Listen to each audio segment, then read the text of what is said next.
Hi everybody, welcome back to my channel. In today's video, I want to talk you through the things I wish I knew before I started grad school.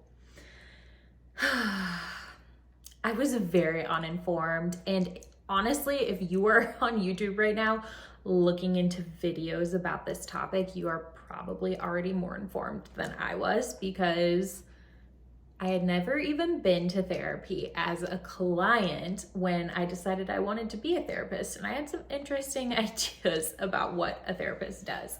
So I wanted to give you a little insight into the things I wish I knew to hopefully save you from making the mistakes that I made, and so you can look into a grad program that is a great fit for you. Hi, my name is Alyssa Powers, and I created this YouTube channel to teach you the things that grad school didn't so you can thrive as a mental health professional. So let's get right into the first thing that I wish I knew. I wish I knew how long my grad program was going to be. So when I started grad school, I didn't realize that my university added an extra semester on to practicum. So let's rewind and I'll explain a little bit about how grad school for clinical mental health counseling works. So typically you'll have a couple semesters to get all your prereqs done. So I think for me it took 3 semesters. So you're taking just your basic classes, diagnosis, you're taking a skills class, you're taking a class about different counseling methods, you're taking just those basic beginner counseling classes, and then you get into your practicum, which for us looked like counseling college students in that university's counseling center. So a lot of universities do this for 1 semester, but my university decided to do it for 2 semesters, even though that's not needed for the CAPREP credentialing. They just say like, oh my gosh, this is great. You get more experience, which is true. You get more experience, but it also takes you an extra semester to graduate. And I didn't love that.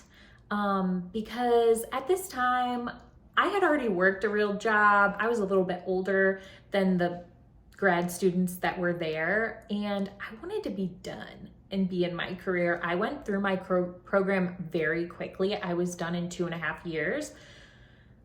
But I just wish I would have known that, because honestly, I think I might have tried to go to a different university. I really liked my university and I loved the program, but I just think that extra bit of doing practicum was kind of a drawback for me. And for some people that might be a pro. Like, I think getting experience is great. And it probably depends on your financial situation too. Like, can you afford to spend extra time in school? Are you living at home? Are you, what is your financial situation? For me, I was trying to make money and be done and get the heck out of there because I was already living on my own. I had bills and utilities and roommates and all the things. So that's something to look into. So you will do those beginning classes, then practicum, and then 2 semesters of an internship. And that's standard. So doing those 2 semesters, you have to get a certain amount of hours. And that's where you get all your experience, which is lovely. Number 2, I wish I knew how much therapists made in my area. So I have a whole video, I think it's my most watched video on my channel, about how much money therapists make in different settings, but I really wish that I would have realized how therapists were paid, because at the time, I didn't even know what private practice was. And I remember one of the first classes I was in, I think like that introduction to counseling class, they make you interview a therapist that works in the field. And I remember asking her how much she made, and it was in the 30,000s. And I had already been working in the public schools part-time and making more money than she was. And I thought to myself, oh, Lord, this is terrible. And she said, I'm only able to do this job because my husband works. And I was like, what? You have a master's degree. Like, this is not some fun little hobby. You should be getting paid. So I can link my video about how to figure out how much therapists in your area are making, but honestly, one of the best ways to figure it out is just talk to therapists who are doing jobs that you would be interested in. But private practice, obviously, like, you have a great earning potential there, and it's different based off what state you're in, what clients you see. Are you going to accept insurance? Are you going to do self-pay? Are you going to work at an agency? Are you going to work at a hospital? Like, there are so many factors, so I can't just tell you, like, here's the numbers. I wish I could. But it's also great that there's so much diversity in the field based off of like what you would want to do. So I will link that video up here. Hopefully I remember. I hate when YouTubers say they're going to link something and they forget. But yeah, I have a video all about that. And I will just say Reddit is a really good resource to figure out pay. So I'm pretty sure that is mentioned in that video.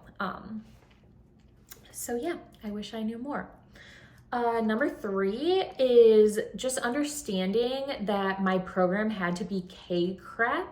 I will put that spelling down here because it's a weird word. It's just like an acronym. I don't know what it stands for, but what I do know about CAPREP is that your program has to be CAPREP approved for you to be able to become a therapist and sit for the test. Just with like the boom of all these online programs, you just want to make sure when you are looking at grad schools that it says CAPREP. And if it doesn't, run for the hills because that is not what you want, and don't waste your time. I mean, most programs should be CAPREP, but if they're not, then that is not the program for you to become an LPC. So know that.